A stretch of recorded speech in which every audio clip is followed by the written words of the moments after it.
My grandfather came from New Caledonia. They jumped the boat because they don't like the French law. When someone's taken into custody by the state, they're no longer at liberty to look after themselves, so they're dependent on the state to exercise a duty of care because they're no longer free to look after themselves. He was a rear gunner. Liberator plane shot down over Rangoon. Many, many Australians know about Pine Gap, but the real money that goes into Pine Gap is spent on a few huge American corporations. It's actually illegal for the CIA to disclose information about its drone strikes. Might have been a bit hard for us. It was a hard time that time. I'll never forget. Most important is to question everything that you're told. You know, look beyond what you see, because what we're fed is one perspective.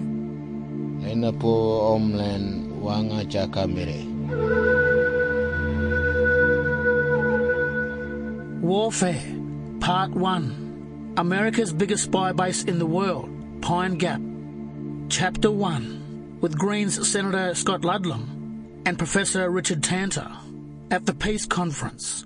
I'm here because I've been invited by the Independent and Peaceful Australia Network, having their third National Congress in 3 years.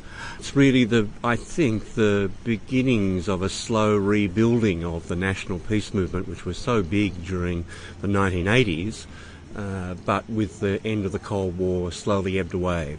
I think people are beginning to realise that much of our foreign policy, our three wars, Afghanistan, Iraq, Syria, have very little to do with Australian national interest and yet are extremely dangerous in many ways. And that's bringing attention to the presence of not only American troops on the ground, but also to the military intelligence communication bases, the American ones and those we share with the United States, dotted around the country and which have expanded a great deal. And Pine Gap's the centre of that.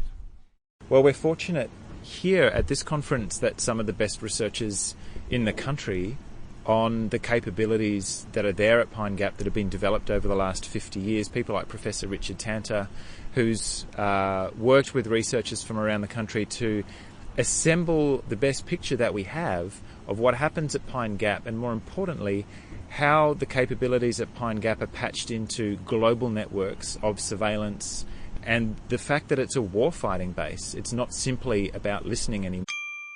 Sample complete. Ready to continue?